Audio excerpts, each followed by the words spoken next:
we left base school early in the morning and drove out with 2 vans. We camped in a campsite in Nevada. We got up early, packed up our tents and stuff, and drove up to our launch site where we started setting up. We got the helium tanks out of the car, we got the water start boiling for the balloon, and we laid out a tarp for the balloon, and we laid out the balloon. And then we started inflating, and right during middle of inflation, we turned on the flight computer and stuff like that, made sure everything was actually transmitting. It was nice until about 10 minutes before we ended up launching, and then it got really windy. Launching it too was a little scary. There was a lot of wind because the land was flat. We actually almost lost the balloon because once the balloon was going upwards, there was wind blowing the balloon. A couple times it almost hit the ground. I tried to run around underneath it and block it. I was thinking that we were going to fail. The wind was so severe that it did blow our parachute out of its containment box. We let it go and it went up. It was dragged along the ground during launch. Up it went.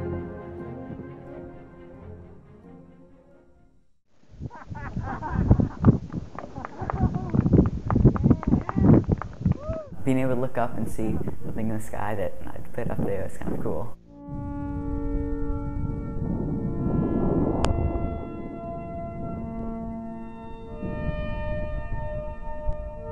When it was first going up, it was looking kind of down at the canyon.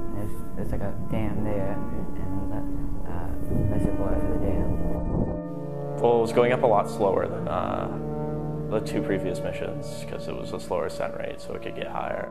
We watched it for about 30 seconds, watch it go up, and then we all scrambled back in the van so we could chase it.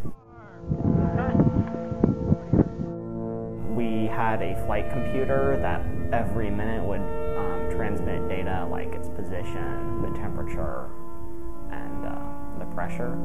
We would transmit that over ham radio to track it in real time. We plotted our course and then drove after it.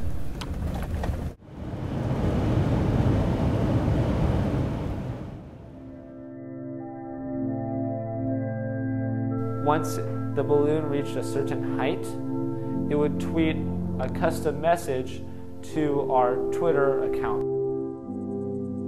The goals were to reach 100,000 feet. I think that was the main goal. Maybe a little bit more stable too. That's stable video. You could see the darkness of space.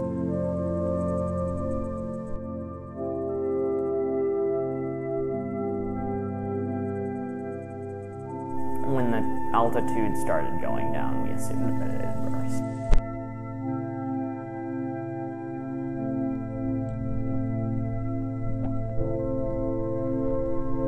It got to 96,000 feet. Yeah, we didn't get the 100,000 feet, but we came close. Once a minute, we get a new report about altitude, position, speed, and temperature on the interior and exterior pressure. We could see the altitude and where it was. However, we didn't know what it was seeing or where it would land. On the way down, it saw some snow and some clouds.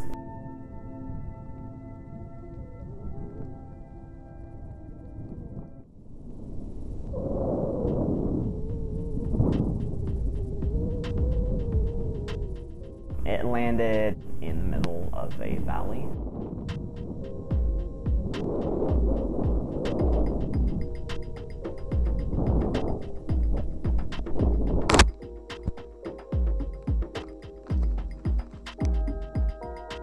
We turned off and we were on, say, dirt gravel road for a couple miles. We decided to go off-roading in the van.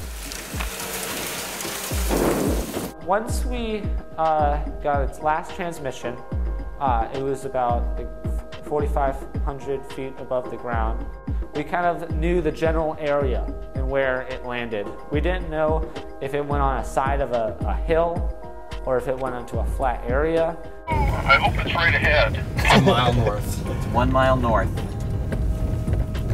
And eventually when we got over this crest, the radio picked up the signal and we found the coordinates. And then we got within like 2 miles, I think, of it. And then we had to go out and walk. The road sort of ended.